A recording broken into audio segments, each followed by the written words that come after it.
अस्सलाम वालेकुम ख़वातीन और हज़रात। आज के पॉडकास्ट में हमने मदऊ किया गुफ्तगू करने के लिए जेडीसी के बानी ज़फ़र अब्बास साहब को। उनसे उनके एक्टिविज़म की जर्नी के हवाले से हमने बात की और एक इंटरेस्टिंग टॉपिक हमने डिस्कस किया कि मरहूम जुनैद जमशेद साहब के साथ आपके रब्ता कैसा था और एक्सपीरियंस कैसा गुजरा आपका उनके साथ। फिर हमने दुआ ज़हरा के केस के हवाले से बात की जो कि बहुत ही ज़रूरी था और जिस तरह से फ़िरका वारियत के गंदे कल्चर को उन्होंने दबाया है, अपना बहुत ज़्यादा बेहतरीन किरदार अदा किया। इस हवाले से हमने बात की और सबसे इंपॉर्टेंट बात यह कि एक रोशनियों की कंपनी है, उसके हवाले से हमने बात की और हमने ओवरऑल जेडीसी के सारे कामों के हवाले से बात की, महंगाई के हवाले से बात की, आजकल क्या सिचुएशन चल रही है इस हवाले से बात की। पॉडकास्ट बहुत ही खूबसूरत है, बहुत ही अच्छी गुफ्तगू थी। ज़फ़र भाई बहुत अच्छे स्टोरी टेलर हैं, आपको मज़ा आएगा पूरा पॉडकास्ट सुनने में, तो लाजमी सुनिएगा। अस्सलाम वालेकुम ज़फ़र भाई, कैसे हैं आप?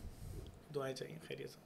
माशाल्लाह, आप कैसे बताएं, खैरियत से? बेहतरीन, बहुत अच्छी चली थी आपकी वाली वीडियो जो आपने बनाई थी कराची के हालात पे।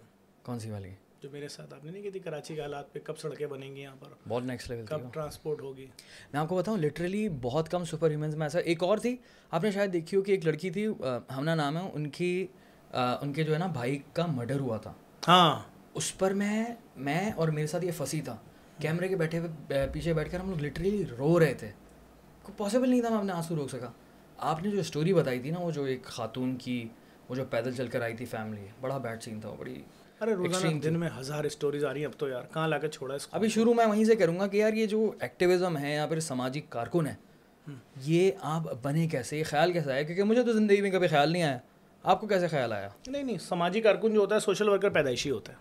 अच्छा, अब ये हम तो यहाँ देखते हैं कि भाई वो बहुत बड़े फलाना थे, वो बहुत बड़े ये थे, वो बहुत ज़्यादा वो थे, बहुत ही बड़ी कोई आखिरी सेलिब्रिटी थे जिनके पास तस्वीर खिंचवाने के लिए शायद आपको बड़ी पर्ची लगवानी पड़ती थी, आज वो सोशल वर्कर हो गए और यूँ। लेकिन नहीं, हम दूसरी कैटेगरी हैं, हम पैदाइशी वाले हैं। पैदाइशी सोशल वर्कर जो होता है, रज़ाकार जो होता है, वो ये होता है कि मैं 25 दफ़ा मुख्तलिफ जगहों में बता चुका हूँ कि घर में अगर बच्चे हैं, छोटे हैं, 12 साल के हैं और 4 बहन भाई हैं और वालिद कोई चीज़ 3 ले आए, कोई मेहमान, तो जो एक भाई बहन खुद से विड्रॉ कर जाता है ना कि नहीं मुझे मिठाई पसंद ही नहीं है, उसको पता है बाकी 3 रोएंगे अगर उनको नहीं मिली, वो खुद कह देता है, कहता है नहीं मुझे पसंद नहीं, हालांकि पसंद है उसको, पूरा ज़कार है। सड़क पे आप फेंक दें तेल की थैली, बाइकें स्लिप हो रही हैं, या किसी गाड़ी का इंजन लीक है, ऑयल गिराती हुई जा रही है, बाइकें स्लिप हो रही हैं। लेकिन कोई कार वाला शख्स रुकेगा, कोई मोटरसाइकिल वाला शख्स रुकेगा, कोई मिनी बस से शख्स उतर जाएगा, कोई पैदल आता हुआ शख्स आएगा और मट्टी उठा के डालता रहेगा वहाँ, जिसको किसी से उजरत नहीं चाहिए। हाँ, किस लिए डाल रहा है? कि कोई और शख्स गिर के ज़ख्मी ना हो, किसी का बच्चा ना गिर के मर जाए, किसी की औरत ना, तो वो रज़ाकार है। हम मस्जिद में नहीं देखते कि कुछ नमाजी पहले आ जाते हैं, आके जानमाज बिछा रहे हैं, लाइटें जला रहे हैं और नमाज़ ख़त्म होने के बाद जानमाज समेट रहे हैं, पंखे बंद कर रहे हैं, बग़ैर किसी उजरत के। क्या है वो? रज़ाकार है। वो लोगों के फ़ायदे के लिए, अवाम के फ़ायदे के लिए काम कर रहे हैं, मेहनत कर रहे हैं और निपटा के सब कुछ चले जाते हैं, किसी से कोई उजरत नहीं मांग रहे। वो सोचते भी नहीं है सवाल से कि यार कोई फ़ायदा होगा ही नहीं होगा। बहुत सारे आप और टाइम दे रहे हैं, अपना सबसे इंपॉर्टेंट चीज़, सबसे बड़ी चीज़ टाइम दे रहे हैं और लोगों के लिए आसानियाँ पैदा कर रहे हैं, उनकी ज़िंदगी में, उनके जीने के लिए किसी मुश्किल को उनकी ज़िंदगी से दूर कर रहे हैं। मुझे तो ऐसा लगता है कि ऐसे लोग जो है वो सोच कर नहीं करते, उनकी फितरत में होती है चीज़, ऐसा है। हाँ, फितरत में होता है, यकीन जाने। मैं आपके पास इस वक्त जब आया हूँ तो मैं तैयारी करके भी आ सकता था ना। हाँ, कि यार मैं दानियाल भाई के पास जा रहा हूँ, इस कलर की चप्पल पहनूँ, जूता पहनूँ, शर्ट ऐसी हो, कंघी कर लेता हूँ चलो आज, या मुँह धो लेता हूँ, है ना। नहीं, मैं तो जहाँ था एक वाक़े में था, एक वाक़या चल रहा है उसमें था, मुझे बच्चे ने बोला कि ये मिसकमिटमेंट हो रहा है हमारा, ये टाइम तय था, तो मैंने उन लोगों से माजरत की। हालांकि बड़े मसले में एक मसला किसी का सॉल्व करा रहे थे। अच्छा, मैंने कहा यार भाई आप इसको कंटिन्यू करें, हम जा रहे हैं, तो हम वैसे ही उठे और वैसे ही आपके पास आ गए। तो बात ये है कि अलग अलग तरीक़ेकार है और जो जिस तरह का हम जिस तरह काम कर रहे हैं या जिस तरह हमारे जैसे लोग जो होते हैं, जैसे हम अगर किसी तकरीब में जाते हैं, मैं पहले भी बता चुका हूँ, या किसी फंक्शन किसी जगह जा रहे हैं, तो एक आम आदमी जो है वो बड़ा गिल्टी महसूस करता है कि यार देखो सब 3 पीस सूट पहने हैं, मैं 2 पीस सूट में हूँ और मैं एक रज़ाकार, मैं तो यार बगैर बटन की टूटी हुई टी-शर्ट में भी चला जाता हूँ किसी जगह पे, मुझे क्यों ज़िल्लत महसूस नहीं हो रही? आप कोट पैंट पहनने में ज़िल्लत महसूस कर रहे हैं कि कोटी अंदर नहीं है, तो मुझे अजीब सा लग रहा है। उसने बड़े फैशन वाले जूते पहने में 16,000 रुपये के लिए, मेरी चप्पल अभी भी चेक कर लें, टूटी भी हो सकती है, हालांकि मेरे पास गाड़ी भी है, बाइक भी है, सब कुछ है, लेकिन हमारी तरजीहात ये नहीं है। तरजीहात हमारी तरजीह ये नहीं है कि हम मजमे में जाके गाड़ी से उतरें, अगर कहीं मजमा होता है हम गाड़ी दूर खड़ी कर देते हैं। क्यों? हम जिन लोगों में जा रहे हैं हमें पता है, हमें तो चलो मजबूरी है यार, आज 4-4 गार्ड लेके घूमने पड़ रहे हैं। बड़े बड़े जो लोग भी नफरत का बयानियाँ फैला रहे थे वो हमारे कत्ल करने के लिए पीछे पड़ चुके हैं, मारो इसको।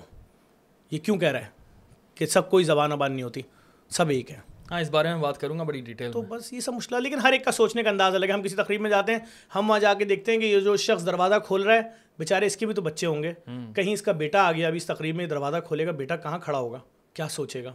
या हम वेटर को देख रहे होते हैं कि कितना हंस हंस के जिसके घर का प्रोग्राम है लाके उसको गिलास में पानी दे रहे हैं, इसकी इस हंसी के पीछे सिर्फ वो 500 का नोट है जो उसको जाते हुए इस फैमिली ने देना, और अगर नहीं दे के गई तो बेचारे पे क्या गुजरेगा। वेटर्स की तनख्वाह कहाँ होती है, आप जो कुछ कर रहे हैं टिप ले लें। वो बेचारा अपने जूते के सुराख में उसका पाँव का अंगूठा बाहर आ रहा है, उसके जूते के नीचे इतना बड़ा सुराख है जहाँ पानी से क्यों बच रहा है कि अगर पानी में पाँव रख देगा तो जब तक तकरीब में रहेगा पानी जूते के अंदर घूमता रहेगा। तो बात ये कि ये सारी चीज़ें हर एक के देखने का अंदाज़ अलग है, सोशल वर्कर के देखने का अंदाज़ अलग है। हाँ, उसके लिए नज़र चाहिए जो कि हम जैसे लोग इंसान के पास नहीं है। अब ये वेटर क्या सोच रहा है, ये चीज़ हम तो नहीं भागे आज तक किसी सेलिब्रिटी के पास कि यार एक तस्वीर खिंचवा लो, या हमें आपसे एक तस्वीर आप हमारे साथ खींच लें। हमारी तरजीहात ही दूसरी तरफ हैं।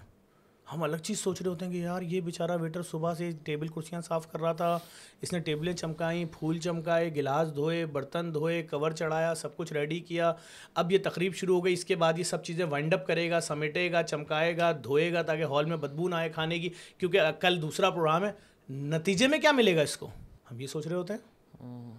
लोग आते हैं, खाना खाते हैं, बोलते हैं बताओ किसी हल्के कैटरिंग से खाना बना लिया। अरे बेवा अपनी बेटी को रुखसत कर रही है, क्या बोल रहे हो यार, नहीं है अच्छा, लेकिन तुम बोल दो, उसका दिल बड़ा कर दो, क्या कमाल खाना बना दिया आपने। नहीं, उसको जुमला मार के जा रहे हैं, भाभी जब था नहीं तो किया क्यों।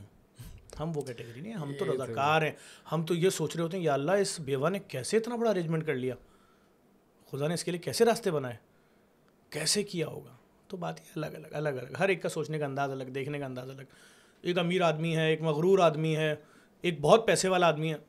आप उससे बात करें कि भाई तुम क्या क़यामत तक ज़िंदा रहोगे, वो बोलेगा अगली बात करो यार, सुनना ही नहीं चाहता इस बात को। अरे नहीं, ये मैंने एम्पायर बनाया है, ये जो मेरी दुनिया है, ये जो मेरे बच्चे के शब में, जो मेरे बेटी इस तरह जाती है, और वो उसकी गाड़ी, वो उसके नौकर, वो उसके वो देखें, रहना सबने एक मखसूस टाइम तक है, तो उसमें लोगों के लिए आसानियाँ पैदा करें, गरीब का सोचें।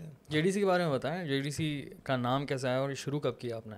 बेसिकली हम तो खैरुल अमल वर्किंग कमेटी के नाम से एक इदारा चलाते थे बचपन से, कम्युनिटी के अंदर ही, इलाके के अंदर ही, जहाँ लोगों के लिए ब्लड कैंप लगाना, और जो मरीज़ अंदरूनी सिंध से आते हैं बेचारे, उनका कराची में कोई नहीं है, उनके लिए हुसैनी ब्लड बैंक में खून जमा कराना, वो बेचारे टोकन दे के खून ले लें। फिर 2010 के वहाँ से एक्सपीरियंस आ गया हो ना आपको एक बस तरह से। सोशल वर्कर तो सोशल वर्कर होता है यार। हमने जिस दिन अनाउंस किया कि कराची में 50 फ्री डायलिसिस सेंटर खोल लें, कैसे एक मिडिल क्लास आदमी हर महीने 3 लाख का डायलिसिस कराएगा 12, तो लोगों ने बड़ा मजाक उड़ाया, फ़ोन करो मैसेज करके, बोला पागल हो गए हो, दिमाग ख़राब हो गया।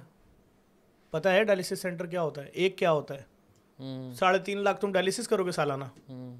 देख लें अभी 4 महीने नहीं हुए कितने खोल दिए, सब जगह मुफ्त में हो रहा है। तो बात ये, हम तो स्टेप लेते हैं, परवरदिगार आलम रास्ते बनाता है। अभी जो आपका पूरा ये करियर रहा है, करियर इन सेंस के पूरा सफ़र जो रहा है, इसके अंदर एक बड़ा इंटरेस्टिंग पॉइंट था जुनैद जमशेद साहब वाला, जो मैं जिक्र करना चाह रहा हूँ इस वक्त, क्योंकि उसके बारे में इतनी ज़्यादा बात नहीं हुई। तो मुझे थोड़ा सा किस्सा बताएं जुनैद जमशेद साहब वाला। मैं जब ARY के प्रोग्रामों में जाता था तो जुनैद जमशेद साहब मेरा बड़ा अच्छा तारुफ कराते थे, हैं कहते थे यार मैं इसको देखता हूँ और ये मैं इसका फ़ैन हूँ, बड़ा अच्छा काम करता है। खूबसूरत पर्सनैलिटी थी यार हमें। हाँ, कमाल आदमी थे यार। मैंने हमारे साथ काम किया उन्होंने 6-8 महीने, हमने देखा कहीं खड़े हो जाएं औरतें, बड़ी एज की औरतें गाड़ियाँ रोक के आती थी कि मैं इनकी दादी हूँ, लेकिन आपकी फ़ैन हूँ जुनैद। एक तस्वीर, कमाल आदमी था, कमाल आदमी था। कोई कुछ भी कह दे, कोई कुछ भी, लेकिन हर एक के लिए दुआ करना, अच्छी बातें करना, मस्बत बातें करना, जो लोग ज़्यादतियाँ करते थे उनको माफ़ कर देना, और कमाल आदमी। कराची की सड़क साफ़ करने के लिए पाकिस्तान, हमने बोला हम कराची की सड़कें साफ़ करेंगे, यहाँ पर कचरा बहुत है, जुनैद भाई एहतजाजी मुहिम में 15 दिन की झाड़ू लेके उतरना है रोड याद है मुझे अच्छी तरह। जुनैद मैंने कहा डन जफ़र डन, उतरूँगा। कौन से इलाके में हमने झाड़ू नहीं लगा, एहतजाजी मुहिम थी कि खुदा के वास्ते हुक्मरानों हमारा शहर साफ। मतलब जाहिर है अवेयरनेस के लिए ना, आपको बिल्कुल मैं समझ गया। आदमी था, इतनी बड़ी सेलिब्रिटी जो होती है, भले वो कोई भी हो, चाहे वो फलाई इदारा ही क्यों ना चला रही हो, तस्वीर खिंचवा के दिखाएं, मैं मान जाऊँगा। आप तो खुद जानते होगे भाई, बिल्कुल दुनिया आती है तस्वीर खिंचवाने, हर चीज़ का एक लेवल है ना। अल्लाह ताला ने अभी आपको, पहले आप तालिब इल्म थे, फिर आपने अपनी नौकरी शुरू की, फिर काम शुरू किया, कारोबार अब्बा के साथ लग गए, फिर आप सोशल मीडिया पे आ गए, दुनिया पहचानने लगी आपको, सही है ना। अभी और अल्लाह ताला तरक्की देगा इंटरनेशनल लेवल, ये हर मकाम है ना। एक वक्त तक इंसान को बहुत सारी चीज़ें अच्छी लग रही होती हैं कि लोग कह रहे हैं तस्वीर खिंचवा लें, कुछ वक्त होता है इंसान कहता है बस बोर हो जाता है या फिर रूड हो जाता है। फिर एक वो नौयत आ जाती है, इंसान मगरूर हो जाता है। हाँ वो हो जाता कि है। आपके पास, मैंने अपनी आंखों से देखा, एक बहुत बड़ी सेलिब्रिटी थी, उसके पास एक बच्ची ने आके बोला मैं यतीम हूँ अंकल, मेरे साथ तस्वीर खिंचवा ले। उसने डांट के भगा दी। बड़ी सेलिब्रिटी, सोचो। मेरी नज़र में उस सेलिब्रिटी खत्म हो गई उस दिन से। और जुनैद जमशेद साहब कमाल आदमी था, बहुत ही कमाल आदमी। और सफाई मुहिम का बताएंगे हुआ क्या था? सफाई मुहिम में ये हुआ कि हमने बोला कि भाई देखें, कोई सोच ही नहीं रहा कराची के लिए, अस्पतालों के बाहर कचरा कुंडी, गलियों में कचरा कुंडी, नॉर्थ आबाद जैसा इलाका कचरा कुंडी बना दिया है, लियाकताबाद को तबाह कर दिया, फेडरल एरिया को तबाह कर दिया, गुलशन इकबाल। कराची तो देखने लोग आते थे। हाँ हाँ, कराची की तो लाइटें मशहूर थी, लाइटें, कराची की तो बिल्डिंगें आज भी मशहूर हैं। कहाँ हैं इतनी बड़ी बिल्डिंगें? तो कराची को तो एक मनसूबाबंदी के तहत तबाह किया गया ना। सड़कें बनाने का कॉन्सेप्ट खत्म हो गया। ठेकेदार कहता है कि सड़क अच्छी बना दूंगा, दोबारा ठेका तुम्हारा बाप दिलवाएगा। उसका तो पूरा का पूरा जिंदगी, पूरा खानदान, नस्लें पलती हैं। अब यहाँ कराची में जो लोग गाड़ी लेते हैं, इनकी गाड़ियाँ तबाह हो जाती हैं। कराची में जो लोग गाड़ियाँ लेते हैं, ये घंटों घंटों टूटी सड़क की वजह से जो लाइनों में लगते हैं, जो वेटिंग करते हैं, उसमें इनका पेट्रोल ज़ाया होता है, लाखों रुपए, करोड़ों रुपए। इनका कोई पूछने वाला नहीं कराची वालों का। हाँ ऐसे ही। कराची के बच्चों को नौकरी नहीं मिलती, वो सीवी डालता है, जवाब आता है कोटा सिस्टम। हाँ, अरे वो बोलता है क्या होता है कोटा सिस्टम? लाहौर में तो नहीं है, इस्लामाबाद में तो नहीं है, पिंडी में तो नहीं है, पेशावर में तो नहीं है, कहीं भी नहीं है, कराची में क्यों है? कहते नहीं सॉरी, कोटा सिस्टम, आपको नौकरी नहीं मिलेगी। तो लड़का क्या करे? सड़क यहाँ नहीं, गटर नाले का निज़ाम यहाँ नहीं, बारिश आपके सामने है सारी सूरत हाल, स्कूल आपके सामने है सरकारी, अस्पताल कौन सा है? एक है जिना अस्पताल ले दे के, अल्लाह भला करे पेशेंट वेलफेयर वालों को जो चला रहे हैं उसको। लेकिन एक से क्या फ़र्क पड़ता है? 3 करोड़ की आबादी है। 3 करोड़ इस पे डंडी मारी हुई है 1 करोड़ 62 लाख। अरे भाई 4.5-5 करोड़ की आबादी क्या? बाकी आप मुझे कराची के इलाकों के नाम बता दो, मैं आज के बाद सोशल मीडिया पर आना बंद कर दूंगा।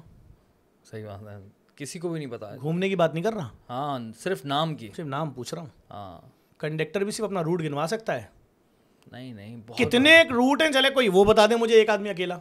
कराची बहुत बड़ा है भाई, पूरा मुल्क है मेरी नज़र में, एक तरह बहुत बड़ा है कराची। मैं कह रहा हूँ ना कराची बहुत बड़ा यार। उर्दू, पंजाबी, सराइकी, सिंधी और अल्लाह भला करे। अच्छा मेरी नज़र में लोग कहते हैं it's mini Pakistan, it's more like mini India as well, क्योंकि हिंदुस्तान की बहुत सारी यहाँ पर जो है ना वो नस्लें यहाँ पर रहती हैं। यहाँ पर तामिल भी रहते हैं, यहाँ बंगाली भी रहता है, यहाँ बिहारी भी रहता है, यहाँ हैदराबादी भी रहता है, बेंगलोरी भी रहता है, सब रहता है। आप उनकी बात नहीं कर रहे जो बहुत बड़ी तादाद में। यहाँ अफगानी कम है, अफगानी रहता है, यहाँ बर्मी कम है, सोचें, यहाँ बंगाली कम है, बिल्कुल, यहाँ नाइजेरियन कम है। हाँ। अरे यहाँ आपको कौन सी कौम देखनी? ईरानी कम है, गोवा वाले क्रिश्चियंस, अरे भाई पारसी यहाँ पर है। जब आप जैसे मैं एक बड़ी मल्टीनेशनल कंपनी में, तो हमारे सीईओ जो थे वो फॉरेनर थे, तो उनको यहाँ पर कराची में घर लेके दिया गया। उनको जो लाजमी बात है घर में काम करने चाहिए थे, उन्होंने कहा वो उसका क्या करें, तो हमें गोवा की मासी बुलानी पड़ी। जी हाँ, तो वो मिली, उसके पैसे, तो उसने बताया मेरी ये फीस है, डॉलर में तनख्वाह लूंगी भाई। उर्दू मुझे आती नहीं, इंग्लिश में बात करती हूँ। तो मेरे हिसाब से मैं तो, मेरे लिए नई चीज़ थी। तो भाई आप, कराची एक दुनिया है, अपनी एक दुनिया है माशाल्लाह। एक कराची दुनिया है। फिर यहाँ कम्युनिटीज़ हैं, हाँ, बोरा कम्युनिटी, स्माइली कम्युनिटी, एंड देन मेमनो के अंदर एक अलग गेम चल रहा है भाई, नेक्स्ट लेवल सी। क्या देखिए ये तो बड़ी कम्युनिटीज़ हैं। मेमन कम्युनिटी ने बिजनेस संभाला है कराची का, हाँ बैकबोन है मेरी लोग नज़र में बॉस। कमर। आप भाई बात ये, यहाँ तो कराची, अब आप पता नहीं किस खाते में हर मर्दमशुमारी में 1.5 करोड़ लोग कम कर देते हो यहाँ पे। तो अब मेरे ख्याल में 2 और मर्दमशुमारी हो गई, तो 2 लोग बचेंगे इस कमरे में जो लोग मौजूद हैं, बाकी बोलेंगे है ही नहीं। हाँ है ही नहीं। क्यों? अगर सही बात बता दी तो अस्पताल देना पड़ेगा, सड़क देनी पड़ेगी, स्कूल देना पड़ेगी, नौकरी देना पड़ेगी, इनकी चादर चार दीवारी का तहफ़्फ़ुज़, इनकी तमाम चीज़ें, और इनकी सीटें भी तो जाएंगी। अरे वो तो मेरा चैप्टर नहीं है। सॉरी सीटें वीटें मैं जानता नहीं, लोग कह रहे चलें हैं। इसी बात पे ये बात करता हूँ, क्यों नहीं है भाई आपका चैप्टर। बात ये है कि कराची में इलेक्शन होने वाले हैं अगले महीने। तो यार मतलब आज़ाद उम्मीदवार भी अगर जफ़र अब्बास खड़ा हो जाता है तो पक्का मेयर के लिए तो भाई टक्कर वाला सीन है यार। क्या करेंगे मेयर बन के? पैसे ही नहीं देगा कोई यार। जो लोग आए शहर में काम करने, उनको इख्तियारात मिले, मतलब पैसा मिला। वसीम अख्तर को तो 40-45 अरब रुपए मिले थे ना। मेरे इतना मैं जानता नहीं, मैं झूठ बोलूँ आपसे। मैं देखिए मैं तो सीधी बात कर रहा हूँ, मेरे शहर को जिस मनसूबाबंदी के साथ तबाह किया गया है, जिस मनसूबाबंदी, देखें यार छोटी सी बात है तानियाल भाई, आपको मैं बोलूँ जी ये आपको एक इदारा दे दिया है, आपका काम है लोगों के घरों पे पका हुआ खाना पहुँचाना। क्या सर्विस देनी है? पका खाना पहुँचाना। आप हर घर में खाने के अंदर जहर डाल के दे दो और कोई आवाज़ भी ना उठाए कि ओ दानियाल भाई है भाई, नहीं 6 जनाजे दफना दो। यही हो रहा था ना हर बारिश में। क्या जिम्मेदारी दूसरे दारे की? रोशनी पहुंचाओ। वो क्या दे रही थी बारिश में? 80-80 लोगों को ऊपर पहुंचा रहे थे। मेरे जैसे बच्चे ने खड़े होकर सिर्फ 27 FIR कटवाई। आज 6.5 लाख पोलों पर अर्थिंग हुई कि नहीं हुई? बिल्कुल हुई है। इस बारिश में क्यों नहीं मर रहे 80 लोग? क्योंकि स्टैंड लेना पड़ता है भाई। हम नहीं गए अपने घर। हमारी फैमिली फ़ोन करती थी बारिश में, 4 दिन हो गए, घर कब आओगे? मैं कहता था नहीं, अभी 3 मैयतें आई हैं अब्बासी, 2 इस जगह से आई हैं, 1 बल्दिया से आई है, मैं जा रहा हूँ उनकी FIR कटवाऊंगा। लेकिन मैं तो लोगों को एक अपनी वो बता रहा हूँ कि देखो, अगर मेरे जैसा बच्चा खड़ा हो सकता है तो सियासी पार्टियाँ अगर चाहती तो क्या वो नहीं करवा सकती थी अर्थिंग 6.5 लाख पोलों पर? क्या हुआ? मुझ पर उन्होंने केसेस कर दिए, मैं भुगत रहा हूँ, जाता हूँ पेशियों पर, अकेला जाता हूँ, कोई नहीं आता। लोग अभी तक चल रहा है। अरे अभी वो जो हुसैनाबाद में एक बच्चा नहीं था जिसकी मैंने बॉडी जब निकल रही थी पानी में, मैंने कहा जी जी जी, देखिए अभी बिल्कुल इसका इंतकाल हुआ है, अभी बॉडी निकली नहीं है, लेकिन अच्छा बच्चे की विलादत हो गई है, पहला बच्चा पैदा हुआ है और अपना नाम पैदा होने से पहले रखवा लिया उसने यतीम, उस पर भी केस हो गया। Oh my God. तो बात ये कि हम तो खड़े हैं भाई माफिया से पंगा लेके, बड़े बड़े माफिया से इंटरनेशनल दहशतगर्द वीडियो डाल रहे हैं, इंटरनेशनल दहशतगर्द जो इस मुल्क में भी पकड़े गए, लाखों किलो बारूद, हज़ारों किलो बारूद के साथ, या कई पता नहीं कितने किलो बारूद के साथ, मिसाइलों के साथ, तस्वीरें मौजूद हैं अखबारों में, वो वीडियोस डाल लें कि ये मुल्क में बात कर रहा है फ़िरका वारियत ख़त्म करो, इसको मार दो, ये कह रहा है कि लाइन ख़त्म करो तासुब की, सब एक हैं, सब पाकिस्तानी हैं, इसको मार दो, ऐसी थ्रेड्स आ रही हैं। फ़िरका वारियत वाली बात बड़ी अच्छी की आपने। क्यों ऐसा है, ये इसके पीछे क्या कहानी है? कि मैंने नोटिस किया कि चाहे बरेलवी हो, देवबंदी हो, चाहे किसी और मज़हब का भी इंसान हो, आप उसके पास जाते हैं, मैं और तो उसी के साथ मेरा भाई है, सब मेरे भाई हैं, मेरे पाकिस्तानी हैं, मेरे दोस्त हैं, मैं उनको अपना बड़ा मानता हूँ, जितने उलमाए कराम हैं उनकी इज्जत करता हूँ। मुफ्ती नईम साहब मरहूम, या किसी भी मसलक के रागिब नईमी साहब लाहौर से हमारे मिलाद में आए, जमालुद्दीन बगदादी साहब, ये इतने बड़े बड़े नाम हैं उलमाए कराम जिसकी कोई इंतहा नहीं है। हम तो सबको अपना बड़ा मानते हैं, उनसे मशवरे लेते हैं, उनकी इज्जत करते हैं, उनकी ज़िंदगी के लिए दुआएँ करते हैं। बात ये कि यार मैंने अभी कल भी एक प्रोग्राम में बोला, दानियाल भाई आप दुबई गए हो? किसी सलून में गए हो? छोटी सी दुकान में, छोटा सा सलून, किसी नाई की दुकान जो होती है जिसमें 2 कुर्सियां लगी हुई हैं और कोई पाकिस्तानी हो वहाँ पे नौकरी कर रहा हूँ, झंडा कितना बड़ा लगा होता है दुबई का? तो जितना बड़ा दरवाजा है उतना ही बड़ा झंडा लगा होता है। किसी टेलर की दुकान में चले जाओ, झंडा लगा होता है, अपने प्रिंस की तस्वीर भी लगाते हैं, उनके अब्बा की भी लगाते हैं, वज़ीर आज़म की लगाते हैं भाई, दिल से लगाते हैं ना। किसी दफ्तर में चले जाओ, किसी होटल में चले जाओ, किसी बारबेक्यू में चले जाओ, किसी जूस वाले की दुकान में चले जाओ, मैं ज़्यादा दूर नहीं जा रहा हूँ, टर्की में भी एग्जैक्टली है। मैं तो अभी आपसे दुबई की बात कर रहा हूँ, 1.5 घंटा दूर, हमारी तो यही औकात है ना, दुबई चले गए, घूम के आ गए, ऐसे ही ना। अब मैं और आप कल सुबह निकले, यहाँ पर 150 दुकानें विजिट करें चल के, छोटा झंडा दिखा दिएगा चले। तो भाई किसने इतनी नफरतें भर दी? और ये कब तक चलेगा कि 10 साल जबान के नाम पे एक दूसरे को मारो, 10 साल मसलक के नाम पे, तो ये कब तक चलेगा? फिर साइकिल रिपीट कर लो, फिर साइकिल रिपीट कर लो। तुम्हारी पार्टी उस जबान बोलने वाली की, तुम वहाँ से जीत जाना, मेरी पार्टी इस जबान के बोलने वाली है। यार पाकिस्तान पार्टी क्या चाहिए? पाकिस्तान पार्टी, गरीबों की पार्टी। मैं नहीं बोल रहा ना, मैं कोई फलसफा दे रहा हूँ, मेरी ना ये लाइन है। मुझे लगा कोई नई पार्टी आ रही है। नहीं नहीं नहीं, पाकिस्तान पीएसपी दिमाग में फलाही पार्टी, अच्छा कि यार हम वो लोग हैं। हमें सियासत से क्या लेना देना, हम फारिग लोग हैं यार। हम तो ये कह रहे हैं कि भाई हमें अच्छा नहीं लगता, हमें फ़ख्र हो यार हमारा बच्चा बताए कि मेरा दोस्त क्लास में ये है, वो लोग पानी को ये बोलते हैं, उनका कल्चर ये है, उसने मुझे ये गिफ्ट दिया, अम्मी मैं उसको ये गिफ्ट दूंगा। हमें तो ये सुनने के कान तरस गए। मैं अम्मी उससे दूर बैठ गया हूँ, वो है, मैं उससे दूर बैठ गया हूँ, वो ये है। अब अगला क्या करना है अब्बू? अभी कौन सी लाइन है भाई? दिन बड़ा हो गया तो भाई अबू मैं मस्जिद में जाऊँ या नहीं जाऊँ, ये भी बहुत बड़ा मसला है। कुछ नहीं बोल सकता। हाँ वो तो अलग बात है, लेकिन खैर मैं तो बोल सकता हूँ। मैं नहीं बोल सकता। चलें जेडीसी पर बात करते हैं। जेडीसी की ज़रा जो है ना थोड़ा सा ब्रीफली बताएं कि जेडीसी ने आज तक काम क्या क्या किया है। जेडीसी कहती है यार किसी भी मुश्किल ज़दा आदमी की मदद करो, आने वाले किसी भी आदमी के किसी भी केस में अगर वसाइल हैं, हम सरकार तो नहीं है ना, बिल्कुल आप मेरे ऑफिस के बाहर आओ ना, हम तो है ही नहीं, हम तो बहुत छोटा सा इदारा है पाकिस्तान में। हाँ आप हमारे इदारे के बाहर आओ, बोलो मुझ पे 32 लाख का कर्जा है, मेरा कर्जा उतारे जेडीसी। हम उनसे कहते हैं यार हमारी पॉलिसी नहीं, ना कर्जा देते हैं ना कर्जा उतारते हैं, ना आपका सूद हम डील करेंगे, क्योंकि हमें कोई डोनर कोई पैसे नहीं दे रहा कि जाओ इनका सूद उतारो, जो उन्होंने सूद पे काम किया। भाई तुमने अल्लाह का एहकाम नहीं माना और उसको मैं लोगों का पाक साफ पैसा जो उसमें झोंक दूँ, मैं मना करता हूँ तो अब वो बाहर खड़े होकर वीडियो बना रहे हैं, ये देखें झूठे फ्रॉडिये, मैं तो खुदकुशी करने जा रहा हूँ, यहाँ आया था मदद नहीं की। अच्छा बताओ तो क्या मदद नहीं की? हाँ। ये नहीं बता रहे। मेरी फैमिली अस्पताल में है, मैं इनके पास आया, इन्होंने पैसे नहीं दिए, मैं वापस जा रहा हूँ और यूँ मेरी मदद करो। ये नहीं बता रहे कि मैं अपनी फैमिली को पाकिस्तान के सबसे महंगे अस्पताल में इलाज करा रहा हूँ। अरे भाई आप जिना ले जाते, अगर कोई दवाई बाहर से लेनी थी हम पैसे दे देते, सबसे बड़े सर्जन से आपका अपॉइंटमेंट करा देते, जो टेस्ट बाहर से हो रहे हैं वो करा देते। 82 लाख रुपए दूं मैं आपको सिर्फ किस लिए कि आपका स्टेटस जिंदाबाद, आपकी इज्जत रह जाए मोहल्ले में। तो उस 82 लाख रुपए में कितने हजार लोगों की वेलफेयर हो जाएगी यहाँ पे? बिल्कुल ऐसे ही। कितने हजार लोगों के घरों में राशन चला जाएगा? वीडियो बनेगी आपके खिलाफ। हेलो, मैं फला उससे बात कर रहा हूँ NGO से। जी बोले, मैंने केस भेजा है। मैंने क्या केस है? वो एक बच्ची है, उसकी शादी है, अगर आप उसके इतने पैसे दे दें। मैंने कहा वेरीफाई ना करें, हम देखे नहीं उसके घर में कितने लोग कमाते हैं, घर अपना है, किराए का है, घर में कारें तो नहीं है, गाड़ियां तो नहीं है, पूरी फैमिली सोना पहन के तो नहीं घूम रही, हकदार हैं नहीं है। हम बोल रहे हैं दे दो, नहीं दे रहे, फिर वीडियो पे हमारे खिलाफ। तो जिसको अपना पेज चलाना है ना यूट्यूब का, हमारे खिलाफ एक झूठी वीडियो बना के। अच्छा, इसको क्लाउड चेजिंग कहते हैं। बेसिकली होता ये है कि आप देखें, जो इंसान तरक्की कर रहा होता है उसके पीछे आपको थोड़े से व्यूज़ चाहिए ना, आपने एक वीडियो बना देनी है। क्योंकि जाहिर सी बात है, जो इंसान बहुत ज़्यादा तरक्की याफ्ता होता है, साथ में एक हेटर्स का गैंग मौजूद होता है। ठीक है, ये पूरी दुनिया का एक निज़ाम है। अरे भाई, एक तला अनवर नाम के सहाफ़ी आए रमज़ान में, नाम लेके बता रहा हूँ, उनकी वीडियो मैंने देखी।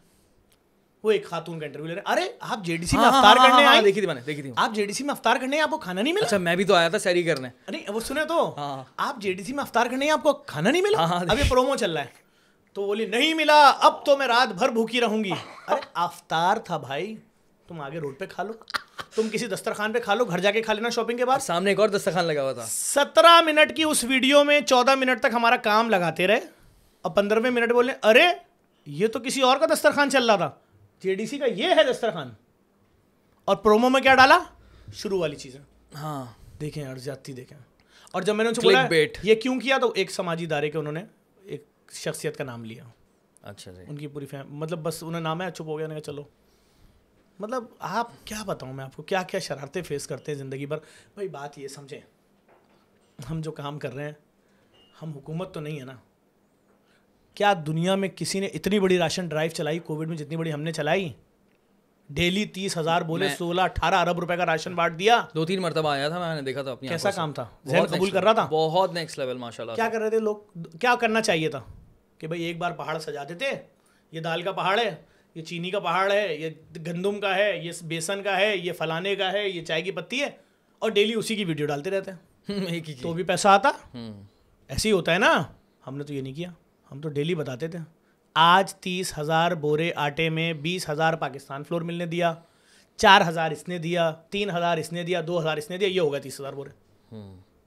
ये देखो आटे के ट्रक खड़े में यहाँ से वहाँ तक आज के, ये दाल के ट्रक हैं जो हैदराबाद से आए, ये चावल के ट्रक खड़े में, पैकेजिंग मशीन्स लगी हुई थी। अरे पूरी मशीनों की 700 लेबर, 700 लेबर। आप क्या समझ रहे हैं? एंड देन फिर आपने किचन का भी सेटअप किया था। अरे यार अस्पताल खोल दिए फ्री में मरीजों के लिए। 14 लाख रुपए मांग रहे हो? 10 दिन का ये इंसानियत है? 12 दिन, 14 दिन का 22 लाख रुपए कहाँ से देगा कोई? आओ भाई फ्री में अस्पताल कराओ इलाज, 1 रुपया मत देना। आप बताओ, आपने आज तक JDC दस्तरखान के बाहर चंदे की पेटी देखी? नहीं। JDC एम्बुलेंस के बाहर देखी? नहीं। JDC की जो फ्री IT सेंटर्स हैं वहाँ देखी? नहीं। कहीं आपने ऐसा महसूस किया होगा हम आने वाले को डरा रहे हूँ? डायलिसिस के बाहर भी नहीं है। अरे फ्री IT सिटी बन रहा है, जाके देखिए। खाली जो स्कूल बना रहा हूँ OA लेवल से ऊपर का फ्री स्कूल, ये कहाँ पर है? ये बन रहा है हमारे से एक चौधरी रहमत अली और इब्राहिम अली भाई, 2 गवर्नमेंट स्कूल थे, मैंने गोद लिए हैं। फ्री खोल रहा हूँ। पर बच्चे पे महीने का खर्चा पता है क्या आएगा? 17,000 रुपये। 1 रुपये फीस नहीं लेंगे। क्यों 17,000 रुपये? O लेवल्स करवा रहे हैं क्या? उससे भी ऊपर का निज़ाम ला रहे हैं भाई। अच्छा। 8 बजे बच्चा आएगा, 4 बजे जाएगा। प्रिंसिपल की तनख्वाह 6 लाख 8 लाख, टीचरों की तनख्वाहें लाख लाख रुपए। बच्चा आएगा, उसका सुबह 8 से 4 तक हमारी जिम्मेदारी, खाना भी हम देंगे। रोबोटिक लैब है इंटरनेशनल लेवल की, डेल कंपनी की जानिब से वहाँ पर कंप्यूटर की लैब बन रही है, मूल एंड फिप्स की जानिब से साइंस की लैब देखने से ताल्लुक़ रखेगी। और वही स्टैंडर्ड होगा जिसमें हमारे वजीर और मिनिस्टर और वजीर आला के बच्चे पढ़ते हैं ना, 70-75 हज़ार रुपये फीस वाले स्कूलों में। KGS नहीं, मैं नाम नहीं लेता किसी का, मैं ले लेता हूँ यार। तो उस लेवल पे बच्चा आपका हमारा पढ़ के निकलेगा। अब मैट्रिक में कोई उसको जलील करे, हाँ भाई कहाँ से पढ़ा है? अरे हटो। नहीं, कैसे हटो? वो बोलेगा कैसे हटो भाई, और उर्दू में नहीं बोलेगा, वो भी इंग्लिश में ही बोलेगा। यार हम तो उस स्टैंडर्ड बात कर रहे हैं, हमारे शहर के लोगों को पढ़ाओ। इधर ये क्या हमारे शहर का लड़का ना क्रिकेट ग्राउंड है वो कचरा कुंडी बन गया, या किसी बिल्डर ने कब्जा करके उसके ऊपर फ्लैट बना दिए। अभी बेचारा बच्चा आता है मैट्रिक के बाद, वो चौक पे यूं बैठता है 4 बजे शाम में और 11 बजे घर चला जाता है। अब उस चौक से जो आइडियाज़ मिलेंगे उसके बाद वही काम होगा। या तो आप उसको स्पोर्ट्स के लिए ग्राउंड दे देते तो बच्चा कुछ नहीं हेल्दी एक्टिविटीज़ ही कर लेता। बच्चा जो है वो कोई क्रिकेटर बन जाता, फुटबॉलर बन जाता, कोई टेनिस खेलने वाला बन जाता, कुछ चैंपियन बन जाता, किसी मुकाबले में नहीं इलाकाई सतह पे खेल लेता। लेकिन कराची का तो वो जनाजा निकाला है। सही बोल रहे हैं आप। तो सोच है आपकी। मैं तो मजमे में खड़े होकर बोलता हूँ कि 100 लड़के खड़े इनसे बोले इंग्लिश में एक लेटर तो ड्राफ्ट कर दो। कैसे करेगा? 40,000 रुपये उसके बाप की तनख्वाह थी, 20,000 रुपये घर का रेंट था, कहाँ से पढ़वाएगा 70,000 रुपये फीस वाले स्कूल में? तो जिस स्कूल में पढ़ा था वो टीचर की तनख्वाही 6,000 रुपये थी। और टीचर को भी नहीं आती थी अंग्रेजी। अबे टीचर की तो शादी हो जाती थी तीसरे महीने, उन्हीं बच्चों में से किसी की अम्मा पसंद कर लेती थी मामू के लिए, नई टीचर आ जाती थी, 2 महीने में बच्चों को समझती थी, फिर उसकी शादी हो जाती थी। हमने जहाँ से पढ़ा ऐसे ही पढ़ा भाई। मेरा भी तकरीबन ऐसे ही सीन था। मेरा स्कूल तो नाले पर था। नाला है और बड़ा हो गया होगा अब तो। हाँ, या बंद हो गया कचरे से? नहीं, गुजर नाला अभी खोल दिया है ना। अब तो लेवल पे सड़क के यूं पानी जाता है ऊपर से। क्या काम लगा है शहर का यार, क्लैपिंग करने को दिल चाहता है। अच्छा, ये कंट्रोवर्सी की आप बात कर रहे थे, मैं ज़रा डिस्कस करना चाहता हूँ। बड़ी ही रीसेंट कंट्रोवर्सी, और थोड़ा सा पीछे लेकर चलेंगे उसको, दुआ जहरा वाले कंट्रोवर्सी के हवाले से। यार ये हुआ क्या था? देन आपने वीडियो बनाई, ठीक है, आपने उसको मामले को आगे बढ़ाया। देन पॉडकास्ट चलाना है आपको ये वाला? हाँ, ये वाला पॉडकास्ट चलेगा आपका? चलेगा नहीं चलेगा यार, ये तो बड़ी इंपॉर्टेंट बात है। क्योंकि अभी जो दुआ जहरा के केस के अंदर जो चीज़ हो रही है ना, मैं आपको बताता हूँ, ये मेरे लिए बहुत आई ओपनर है एक तरह से। कराची में कोई बच्चा भी अगवा हो मेरे लिए इतना ही दर्द है कि जैसे मेरा अपना बच्चा अगवा हो। अग्रीड। किसी की बेटी अगवा हो मेरे लिए दर्द है, मेरी अपनी बहन अगवा हुई है। हमें सोचना पड़ेगा ना। मैं तो रमज़ान में सैरी करा रहा था, वहाँ पर एक फैमिली आई रोती हुई, हमारी बच्ची हमारी बच्ची हमारी बच्ची हमारी बच्ची। क्या हुआ? 13 साल 10 महीने 13 साल 11 महीने की बच्ची थी हमारी। 3 दिन हो गए गायब हो गए। हम पुलिस के पास गए, उन्होंने कहा यहाँ तो सियासी पार्टी का जलसा हो रहा है, हम वो जलसा देखें, तेरी बच्ची ढूंढें। मैंने उनकी फैमिली से बोला भाई आपने हर तरह की, अरे हाँ देखो पर्चा कटवाया भाई। मैंने देखा हाँ भाई पक्का पर्चा कटा हुआ है।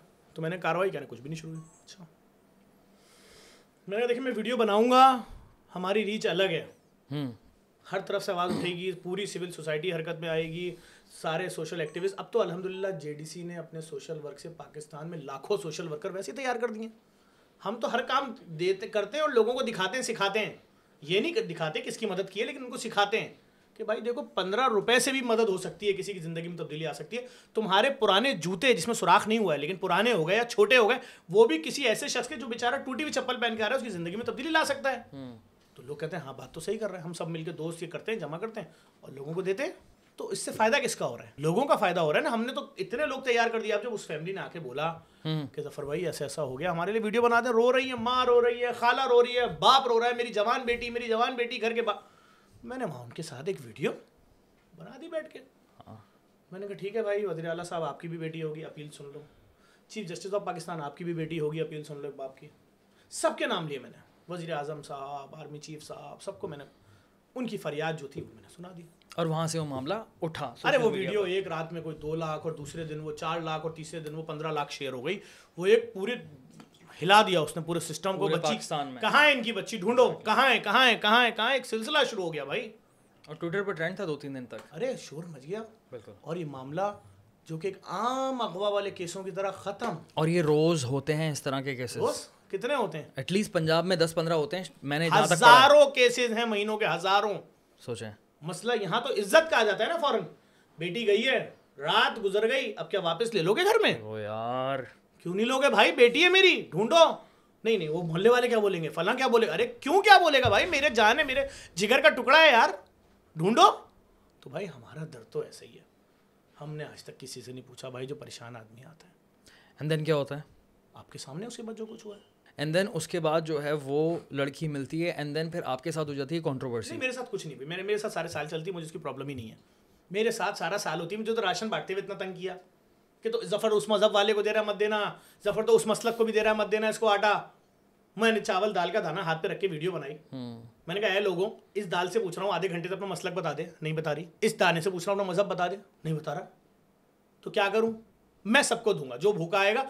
आपको डोनेशन देना है दो, नहीं देना मत दो। मैं क्लियर पहले दिन से मैंने बोला कि मस्जिद, मंदिर, गुरुद्वारे, चर्च, किसी का भी लेटर हेड लाओ, जितना लिखा होगा दूंगा। कोई भी सियासी पार्टी का लेटर हेड लाओ, कितना चाहिए लो, जाओ, खाना पहुंचाओ लोगों के घरों में। तो कंट्रोवर्सी वगैरह तो मैं नहीं लेकिन करता। 2011 का भी जो केस है वो तो वही हुआ जो आप बात कर रहे थे पहले दिन। ये एग्जैक्टली वही निकला। मैंने और काफी टाइम बाद निकला है, बड़ी रिसर्च, बड़ी इन्वेस्टिगेशन उस पर हुई। सलाम तो उसके बाप को है यार। मैं लिटरली ये सोच रहा जिस था, बाप को अभी मैं परसों देख रहा था, एक सलाम है शख्स, बाप को। ये पता नहीं कौन था, वो उसके बाप को गाली बकते हुए वीडियो बना रहा था कि झूठा है, और उसके बाप को गाली बक के बोला कि वो झूठा है, देखो कितनी अय्याशी की जिंदगी गुजारी थी उसकी बेटी। अरे मैंने कहा ये कौन सा तरीका है किसी की 12 साल की बेटी को घर से ले जाओ उठा के, और उसकी तस्वीरें। आज मैंने देखा किसी ने तस्वीर डाली थी कि वो, मुझे नहीं मालूम, हो सकता है किसी ने एडिट की हो, कि पाँव था उस पर कोई सर रख के लेटा हुआ था।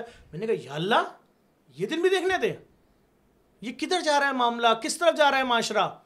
लेकिन मैं सिर्फ इसलिए चुप हूँ कि यार देखिए मेरा काम था एक, अब क्यों नहीं बात कर रहे इस हवाले से। देखिए जबरान नासिर ने इस केस को उठाया और ये केस बड़ी सही से था, सही चल रहा है ना, बिल्कुल बेहतरीन। मेरी जरूरत तो नहीं है ना अभी, हाँ, जब होगी मैं आऊँगा। मैं किसी से नहीं डरता वरता, हाँ सीधी बात है, जहां मेरी जरूरत होगी मैं आऊँगा। आपको पता है आज जब सबके पास पुलिस वाले हैं ना, कि मेरे पुलिस वाले जो मेरे पास 10 साल से थे, अभी 4-5 दिन पहले वापस हो गए सारे, मुझे नहीं मालूम क्यों हुए। जबकि मैं चैलेंज से कह सकता हूं जितनी मेरे कत्ल के लिए फतवे और वीडियोस मौजूद हैं इस वक्त नेट पे, किसी के लिए नहीं होंगे पूरे पाकिस्तान में। पता नहीं क्यों मेरे को मरवाने की तैयारी हो रही है, क्यों मेरी सिक्योरिटी वापस ली, मुझे मालूम ही नहीं है बात, और ना मैं जानना चाहता हूँ।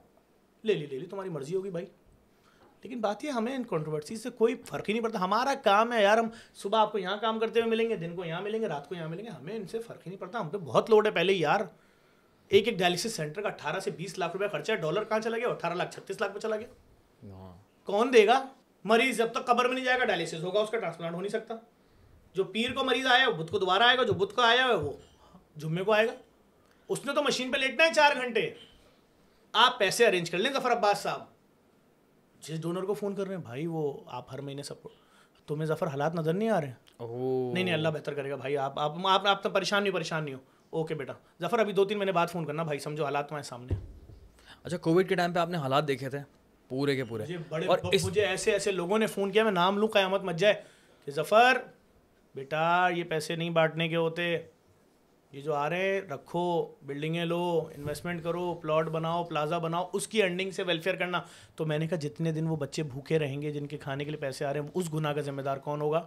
तो कहते थे सही है, वक्त बताएगा तुम्हें, ऐसे होता नहीं है जो तुम कर रहे हो। मैं नाम नहीं बता सकता आप, नहीं, बड़ी घटिया बात है और घटिया एडवाइस है, सीधी सी बात है। लेकिन जो लोग दे रहे हैं अगर मैं बता दूँ आपके पाँव के नीचे ज़मीन निकल जाए। नहीं अल्लाह ना करे कि आप बताएं मुझे। लेकिन ये कि अभी मैं कह रहा था कि जो कोविड के टाइम आपने हालात देखे थे, बहुत बुरे हालात थे, और अभी आज जो हालात चल रहे हैं, अभी के हालात के बारे में क्या कहेंगे? जेडीसी किस तरह से दिख रही है? क्योंकि आप जो हैं, आप ग्राउंड लेवल पे काम कर रहे होते हैं, आपको middle class, lower middle class सब दिख रहा होता है। मिडिल क्लास को ये टेंशन नहीं थी, और वो बहुत बुरा टाइम था क्योंकि मैं आपके साथ था। लेकिन उस वक्त देखो, बात समझो, किसी ना किसी तरीके से लोगों को तनख्वाहें पहुंच रही थी जो नौकरी पेशा लोग थे। हाँ, या ये उम्मीद थी बाद में मिल जाएगी। हाँ, आज उनका अफसर बोल रहा है ये लो पहली तारीख को तनख्वाह, बदतमीजी नहीं करो, ये लो 30,000 रुपये तनख्वाह पहली तारीख को। तो 30,000 में आ क्या रहा है? आप महंगाई तो देख लो, आपने 300 वाला आटे का थैला 850 कर दिया 10 किलो का, आपने 160 रुपये वाला तेल 2 से 3 सालों के अंदर 550 रुपये का कर दिया 1 लीटर, आपने 60 रुपये वाला पेट्रोल जो था 250 रुपये का कर दिया। भाई हम आप जो लोग जो मोटरसाइकिलें चलाते हैं, भाई हम गाड़ी भी चलाते हैं, मोटरसाइकिल भी चलाते हैं, हम मोटरसाइकिल में 50 रुपये का पेट्रोल डालते थे, फेडरल एरिया से निकलते थे, डाकखाने जाते थे, काम करके आ जाते थे, और रात में मोहल्ले में घूमने जितना ही पेट्रोल होता था।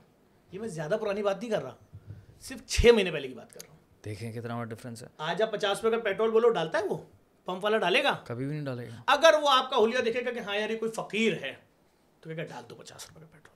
50 का वो बोलेगा भाई 250 रुपये लीटर पेट्रोल है, 125 का आता है आधा लीटर, 75 रुपये का आता है 1 पाव। भाई मैं 50 का क्या डालूं, आधा पाव इतना सा डालूं, तुम्हारी गाड़ी वो तो हवा ही मार देगा खाली। 2020 में हमें लग रहा था कि ये वर्स्ट टाइम चल रहा है पाकिस्तानी अवाम के लिए, लेकिन ये तो कुछ और ही हो गया बॉस। टाइम इतना डेंजर है, मैं आपको बता नहीं सकता। एवरी डे मतलब 250 260 का डॉलर। मैं आपको बोल रहा हूँ यार, आप समझो, मैंने आप सही बताओ, मेरी वीडियोस देखते हो कभी? थोड़ी बहुत नजर? बिल्कुल लाजमी। कभी मुझे आटा मांगते हुए देखा था? मैं वो आदमी हूँ जो यूं ऐलान करता हूँ इसको ये दिया, इसको ये दिया, उनके मसले हल किए, जिस दस्तरखान पे जितना खाना है खाओ, जितना पार्सल चाहिए ले जाओ। पहली दफ़ा पिछले 15 दिन से वीडियो डाल रहा हूँ कि तुम लोगों को अल्लाह का वास्ता है, तुम्हारे बच्चे खाना खा के सो रहे, 1 किलो आटा जेडीसी दस्तरखानों पे दे दो, हमारे पास आटा नहीं है यार। 9 दिन से चावल पक रहा है खाली, लोग तंग आ गए, या अल्लाह हमारे बच्चे घर में परेशान हो गए, तुम डेली जफर चावल दे रहे हो, हम तो पार्सल देते हैं ना। हमारा वाला चक्कर नहीं है, हम जो आ जाए, जितना खाना है खाओ, जितना पार्सल चाहिए ले जाओ, हमारा काम करने का अंदाज अलग है। हम तो उन चक्करों में नहीं है कि ज़मान पूछें, मजहब पूछें, मसलक पूछें, नहीं बाबा, आप भूखे हैं, खाना हाजिर है आपके लिए। अब जो अनलिमिटेड खरात आया करती थी कराची वालों की तरफ से, अब वो ताजिर भी बेइंतहा इफेक्ट हुआ है हालात की वजह से। मैंने आपको एक जुमले बता दिया, मैंने वल्लाह 15 सालों में 12 सालों में आटे के लिए पैसे ही नहीं मांगा। मैं तो यूं ऐलान करता था पहली रमजान को बकरे की मंदी है, 2600 बकरे कटेंगे, एक बकरा 10,000 का है, 2600 बकरे 2 करोड़ 60 लाख के। फॉइल फाड़ोगे, धुआं निकलेगा, प्याज और टमाटर की चटनी और 4 कैन रखे होंगे कोल्ड ड्रिंक के। मैं तो वो आदमी हूँ, और अगर नहीं किया तो आप बोल दो मैं झूठा हूँ। 40-40 हज़ार लोगों को शहरी कराने वाला आदमी हूँ। छोटा नाम है जेडीसी, कोई इतना बड़ा नाम नहीं है, लेकिन आज हम आटे के लिए भीख मांग रहे हैं लोगों से। क्यों? लोड इतना बढ़ गया है। जहाँ दिन में 6,000 रोटी जाती थी, आज 72,000 रोटी जा रही है। आप सोचो तो, जिसकी तनख्वाह 40,000 रुपये है, वो 850 रुपये का आटे के कितने बोरे लाएगा? और लोअर इस बार गोश्त मांगने हमारे दायरे में जो चेहरे आए हैं ना, उन्होंने हमारे कलेजे फाड़ दिए। मैंने कहा जो 3 दफ़ा मांग रहे हैं 3 दफ़ा दो, बदतमीजी नहीं करना। 2 खाने के लिए मांग रहे हैं ना भाई, 2। मैंने लोगों से अपीलें की, अल्लाह के वास्ते अपना फ्रिज मत भरना, तुम्हारे बच्चे सारा साल गोश्त खाते हैं। ये माएँ जो अपने 4-4 बच्चों को लेकर गलियों में घूम रही है ना, ये फ़कीर वकीर नहीं है, पता नहीं किस तरह अपनी ये इज्जत मार के, अपनी इज्जत नफ्स मार के घरों से निकली हैं बच्चों को लेके। क्यों? बच्चा पूछता है, अम्मी हमारे यहाँ सालन बनता था गोश्त वाला, अम्मी हमारे यहाँ बिरयानी में बोटी हुआ करती थी, कब तक आलू वाली बिरयानी खाएंगे? भाई तसव्वुर नहीं है कौन 800, 1000, 1500, 2000 रुपये किलो गोश्त खरीदेगा। छोड़ दो रिश्तेदारों, अमीर रिश्तेदारों को, गरीबों का थोड़ा तो सोच लो। तो मैंने अपील की, लोग सुनते हैं मेरी बात, ऐसी बात नहीं है। मुझे बड़ा, आप यकीन करें, हम तो सड़क पे जा रहे हो, कंडक्टर चलती बस से कूद के आता है, जफर भाई सेल्फी दे दो। नहीं, लेवल है माशाल्लाह से, ये तो बहुत अच्छी बात है। लोग मोहब्बत करते हैं हमसे यार और इज्जत करते हैं, और यही होना चाहिए। और इंशाल्लाह मुझे बड़ी उम्मीद है कि आने वाले वक्त में बड़ी पावर मिलेगी आपको आवाम की तरफ से। हम पावर और क्या चाहिए, लोग सपोर्ट कर रहे होते हैं। यही इज्जत और मोहब्बत। यार एक IT जो ई कॉमर्स के कोर्स 1 लाख रुपए के हो रहे थे। गरीब का बच्चा चंदा लेके 1 लाख रुपए का कोर्स करता था, चंदा उधार लेके। ये तो आप बिजनेस तबाह कर रहे हैं। अब मेरी बात सुनो, क्या उसके बाद वो $200 कमा पा रहा था? क्यों? उसके पास घर में सिस्टम ही नहीं था। आप इतना बड़ा सेंटर खोल के बैठे हो, जो 1 लाख दे रहा है उसको सिस्टम क्यों नहीं दे रहे प्रैक्टिस करने के लिए? क्योंकि आपके पास तो लाइन लगी हुई है। हमने जरा सी वर्किंग की, पहले बैच में 1 अरब रुपए फीस नहीं ले रहे। 10,000 बच्चा, 10,000 बच्चा, एक एक क्लास में मार्बल, टाइल, स्प्लिट, AC। अब 84 इंच की LCDयाँ, कि यहाँ पर भी सीखो इस LCD पे, नीचे जाओ 6 बड़ी लैब बना दी हैं, जाओ इस पे बैठ के सीखो। बहुत अच्छा काम है, फ्रीलांसिंग के लिए कर रहे हैं। 1 रुपया नहीं भाई, घर बैठे कमाओ फ्रीलांस। कितना कमा सकते हो? तुम कमाओ, तुम्हारी अम्मा कमाए, तुम्हारी खाला कमाए। अम्मा ने जिंदगी भर यही बोला ना, बेटा बंद कर दो। कैसे बंद होता है कंप्यूटर? मैं डायरेक्ट बटन बंद कर दूंगी, देखो कैसे शट डाउन होता है। उन अम्मा को बोला है, तुम भी आ जाओ अम्मा, तुम्हें सिखाते हैं हम क्या है कंप्यूटर, घर बैठे $100-200 कमा लो। इंग्लिश नहीं आती, उसी सेंटर में इंग्लिश भी सिखा रहे हैं फ्री में। बहुत ज़्यादा। और क्या करें? तो बात ही हमारा काम थोड़ी था। हम तो सिर्फ ये चाह रहे हैं कि कोई शख्स बेरोजगारी की वजह से, भूख की वजह से खुदकुशी ना करे। हमारी बस इतनी सी ख्वाहिश है कि कोई भी शख्स बेरोजगारी की वजह से खुदकुशी ना करे, भूख की वजह से ना करे। कोई इतना सा हुनर उसके हाथ में होना चाहिए, क्योंकि रास्ता कुछ नजर नहीं आ रहा है, कोई रास्ता नहीं है। ये तो पहली बार हुआ है कराची में कि बारिश में अमीरों के इलाके डूब गए और गरीब का इलाका बच गया, वरना तो हर दफा गरीब तबाह हुआ है। नाजमाबाद में पानी खड़ा है 6-6 फीट घरों में, गरीब के फर्नीचर तबाह। अब मुझ पे इतना लोग प्रेशर डाल रहे हैं, यार तुम हमारे अब, अरे मैंने कहा मैं क्या करूंगा उस अमीरों की आबादी में आके, मेरे पास गरीबों के मसाइल कम है। यार ऐसे ऐसे गालियां बक रहे हैं, बोले नहीं तू नहीं आया, हमारी गाड़ी का कार्ड जल गया, 12 करोड़ रुपए की गाड़ी थी। यार मैंने कहा मैं आके क्या करता, मैं कार्ड बनाऊंगा? वो कह रहे हमारा पूरा बेसमेंट तबाह हो गया, तू नहीं आया। मैं बेसमेंट में मैं क्या कर सकता हूँ? मुझे बताओ, अगर मैं कुछ कर सकता हूँ मैं आने को तैयार। लेकिन बात वही वाली है ना, आपने कहा था तरजीहात की, तो तरजीहात तो वही है कि भाई middle class, lower middle class, और वो इतनी बड़ी आबादी है कि एक जफर अब्बास काफ़ी नहीं है उसके लिए। मैंने 100-150 2,000 यकीन करें, मुझे एक साहब ने बोला मैं तुम्हें बहुत अच्छी जगह दे रहा हूँ, दस्तरखान लगाओ वहाँ पे। मैंने कहा भाई मुझे एक बात बताओ, 80 करोड़ के बंगले में रहने वाला सेठ अगर अपने चौकीदार और ड्राइवर को खाना नहीं दे सकता तो उस ड्राइवर को नौकरी छोड़ देनी चाहिए। मेरे पास अभी पूरा औरंगी टाउन पड़ा हुआ है, मेरे पास बड़े बड़े इलाके पड़े हुए हैं, मेरे पास लांडी है, कोरंगी है, वहाँ पर जो ऐसे लोग हैं, या फेडरल एरिया हो, गुलशन हो, कहीं पर भी यहाँ जो आबादियाँ हैं गरीबियों की, मैं अगर उनके लिए पूरा कर लूँ बहुत है भाई। आप मुझे क्या लाइन दे रहे हो? ये कहेंगे मर्जी है तुम्हारी, डोनेशन यहीं से आता है। मैंने कहा मत दो, नहीं दो तो भाई काम करना भी बड़ा मुश्किल है, आप नहीं समझते। हमारी तरजीहात बहुत अलग है, हमारा देखने का अंदाज बहुत अलग है। हमें कोई जिल्लत महसूस नहीं होती अगर हमारे पास पेट्रोल नहीं हो, हम बाइक पे घूमते हैं। हालांकि हमें इतनी थ्रेड है जिसकी गिनती है नहीं। आपको मुझसे ज़्यादा पता होगा हमारे पीछे कौन नहीं लगा। बहुत अच्छी तरह पता है मुझे। तो मैं हमारा चैप्टर तो किसी दिन भी क्लोज है, मैं झूठ नहीं बोल रहा हूँ, लेकिन अल्लाह का शुक्र है हमने लाखों रजाकार तैयार कर दिए हैं जो कहते हैं भूखे को भूखा बोलूँगा, लाश को लाश बोलूँगा। जख्मी को जख्मी। जफर भाई आपने एक कल्चर तैयार किया है, ठीक है, और देखें ये काम आपने तब शुरू किया था, ये जो मैं फिरका वारियत वाली बात कर रहा हूँ ना, ये तब शुरू किया था जब बेइंतहा पीक, ऐसा पीक के वहाँ तो एक अजीब सोच थी ये। और मैं भी उसी इलाके में पला बड़ा हूँ जहाँ पर मेरे आसपास के लोग जो हैं, जो स्पेशली टीनेजर्स हुआ करते थे 18-19 साल के, उनकी सोच ही ऐसी हुआ करती कि नहीं भाई ये शिया ये सुन्नी ये चीज़ बहुत कम हो गई है। And you are one of the reason as well. कितनी मेहनत की है? बहुत मेहनत की है भाई। आप बगलो मुझे 1 लाख गालियाँ, मेरा कसूर तो बताओ क्या कसूर है? हम तो ये देखते थे मोहल्ले में लोग रहते थे, कोई किसी मसलक का अगर इंतकाल हो जाए तो बाकी पूरा मोहल्ला ये नहीं देखता था मसलक वसलक, हाँ भाई आप दफनाइए, हम कालीन लेने जा रहे हैं, हम दरी लेने जा रहे हैं, हम टेंट लगा रहे हैं, वो खाने का इंतजाम कर रहे हैं, वो पानी का कर रहे हैं, वो बर्तन का कर रहे हैं, आप दफना के आ गए, हम मोहल्ले वालों ने इंतजाम कर दिया। ये कौन सा कल्चर नया शुरू हो गया है? हाँ। नहीं हम नहीं जाएंगे, वो फला फिरके वाले हैं, उनके अपने लोग आएंगे, फला आएंगे, यूं आएंगे। अरे अब बहुत कम हो गया ये, अब बहुत कम हो गया। और कितनी मेहनत की है, बिल्कुल अकेले की है, और बहुत बड़ा शहर, कितनी उसके पीछे धमकियां ली हैं, कितनी थ्रेड्स ली हैं कि उड़ा दो इनको, मार दो, जिबा कर दो। तो नहीं डरे? 4 एम्बुलेंस ड्राइवर मार दिए मेरे, दफनाया, उनकी फैमिलीज को झेला, 2 एजुकेशन हेड मार दिए 2012 में 13 में। लेकिन हम घबराए नहीं, आज अल्लाह ने उसका रिजल्ट दिया है कि शहर से नफरतें खत्म हुई। लोगों ने कहा बस सुनो जफर क्या बोल रहा है, भूखा है बच्चा, रोटी मांग रहा है, क्यों पूछ रहे हो उससे फिरका, क्यों उससे जबान पूछ रहे हो? 6 साल का बच्चा है यार, वो तुम्हें कैसे बताएगा? दे दो रोटी, भूखा है तो काम करना पड़ा ना, रोडों पे बैठना, दिन भर हजारों केसेस को खुद सुनना। 10,000 केस नहीं भी सुन पाते हम भाई, लेकिन जितना सुन रहे हैं बैठ के सुनना। हम तो नहीं डर रहे कि आने वाला यूं खड़ा होगा, गोली लोड करेगा, मारेगा, चला जाएगा। हम तो सुन रहे हैं बेटी की शादी है, ये सब कुछ कर लिया था, ये था, इन साहब ने वादा किया था इस चीज़ का, वो अब नहीं दे रहे। कितने दिन है? कल है शादी। तो यार हम तो दिन रात यही सब देख रहे हैं। किराया ख़त्म हो गया, एडवांस ख़त्म हो गया, मालिक मकान ने सामान समेत निकाल दिया। परसों एक साहब आए रोड पे चीख रहे थे, मेरी बेटी की मैयत रखी है, दफनाने के पैसे नहीं दे रहे तुम लोग। मैंने कहा आपने किसी को लिख के दिया? बोला मैंने इसको बोला गार्ड को, मैंने गार्ड को नहीं बोले, वो सामने दरवाज़ा है, लिखा हुआ है कि यहाँ आके अपना मसला बताएं। मैंने बुलाया, नदीम भाई इधर आओ, इनके साथ जाओ, कब्र भी दिलवाओ, जितने लोग दफनाने आए हैं उनके खाने का भी करवा दो अरेंजमेंट।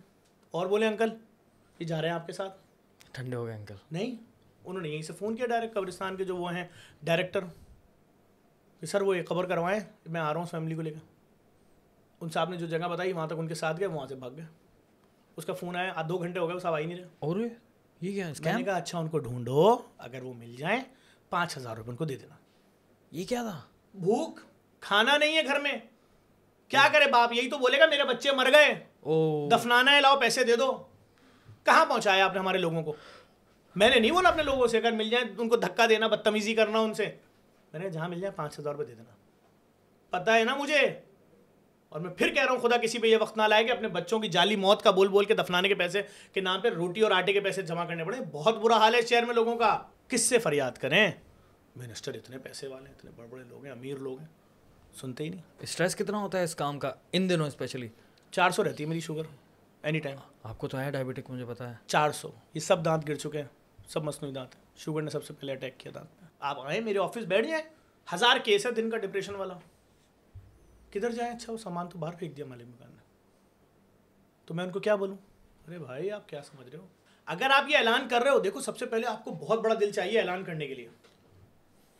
तकरीरों में अच्छा लगता है, लेकिन जब आप वीडियो में बोलो अपने इदारे की पॉलिसी कि जी हमारी पॉलिसी है बिला तफरीक रंग, नस्ल, मजहब, मसलक, जो मुसीबत अदाएगा मदद होगी, तो यूँ डोनर का फ़ोन आएगा, हेलो जफर साहब ये वीडियो आपने आज डाली, आप होश में थे? हाँ होश में था। मैं तो आपको पैसा इस ज़बान को बोलने वाले को दे रहा हूँ, आप कैसे सबको दोगे? देखें यार, आज से डोनेशन बंद। ले भाई, हेलो जफर साहब ये जो आप हमसे हर महीना पैसा ले रहे थे, वो तो हम आपको इस मसलक वालों के लिए दे रहे थे, आप क्या सबको दे रहे थे आज तक? मैंने कहा जी। ओ हो आपने तो बड़ी खयानत कर दी, आज से डोनेशन बंद। तो इसलिए भाई हम पहले से ही बोल देते हैं, भाई हम सबकी मदद करेंगे। हाँ अगर किसी ने ज़कात का पैसा दिया वो गरीब मुसलमानों के लिए, बाकी हमारे दरवाजे खुले, क्योंकि हमारे पास CSR फंड भी आ रहा है, कंपनीज भी दे रही हैं, स्विस सदर्न गैस भी दे रही है, पाकिस्तान पेट्रोलियम भी दे रही है, यूनिलीवर भी दे रही है, बड़े बड़े इदारे हमें सपोर्ट कर रहे हैं भाई। बड़ी बात है, बहुत अच्छी बात है। तो देंगे सबको। तो जब आप ये ऐलान करते हैं ना, ये ऐलान सुना है आपने से अलावा और करती होंगी और भी एनजीओ, लेकिन कम सुना होगा ये, कम सुना। बहुत हौसला चाहिए। मैं बोल रहा हूँ ना कि आप जो कल्चर आप लेकर आए ना, ये कल्चर हर कोई अडेप्ट कर रहा है, अच्छी बात है। और ऐसे और सैकड़ों जफर अब्बास चाहिए हमें इस शहर को प्रॉपर करने के लिए, क्योंकि पहले मैं एक मिसाल दूं, आपका दिल खुश हो जाएगा। अरे प्लीज़ प्लीज़ प्लीज़, अच्छी बात हो जाए ना थोड़ा। आज 29 ज़िलहज का दिन है। बिल्कुल। मैं रोड से गुजर रहा था, मेरी नज़र पड़ी एक इमाम बारगाह था रोड के ऊपर, उसका नाम था शुहदाए करबला। सही। मैंने देखा वहाँ रोड से गुजरते गुजरते देखा वहाँ नीली नीली जैकेट वाले और उसमें बड़ा बड़ा खिदमत लिखा हुआ था। वो पूरे इमाम बारगाह के अंदर स्प्रे कर रहे थे मच्छर वाला। जिंदाबाद। ये है पाकिस्तान। ये जिंदाबाद। ये क्या है? यही चाहिए। ये पाकिस्तान है। हाँ। कि भाई तुम्हारा इवेंट आ रहा है, हम सब खड़े में, तुम्हारा कोई प्रोग्राम है, हम खड़े में, आपका प्रोग्राम होगा तो ये आएंगे, सब मिलजुल कर। बिल्कुल। ये पाकिस्तान है ना? बिल्कुल। या ये पाकिस्तान चाहिए, इनका दरवाज़ा ये होगा, इनका कंपाउंड ये होगा, इनकी बस्ती ये होगी, इनकी गली ये होगी, जब ये निकलेंगे तो आप सब बंद हो जाओगे घर के अंदर, जब ये निकलेंगे तो हम सब बंद हो जाएंगे। जहालत है ये तो, इसलिए तो बना ही नहीं था मुल्क, ये तो मकसद ही नहीं था। तो बात ये कि मुझे बड़ी खुशी हुई, मेरी दिल से दुआएं निकली, और मैं वैसे भी एनी टाइम राब्ते में रहता हूँ हाफिज नईमुर रहमान साहब से। जब मुझ पर उस इदारे ने पाबंदी लगवाई, बाखुदा मैंने पहला फ़ोन हाफिज नईमुर रहमान साहब को किया था। मैंने हाफिज साहब क्या करना है, पर्चे कट गए हम पे, तो ये हो गया, अब तो हम इनका नाम भी नहीं ले सकते। तो उन्होंने मुझे बड़ा हौसला दिया था। ठीक है सफर भाई, थैंक यू।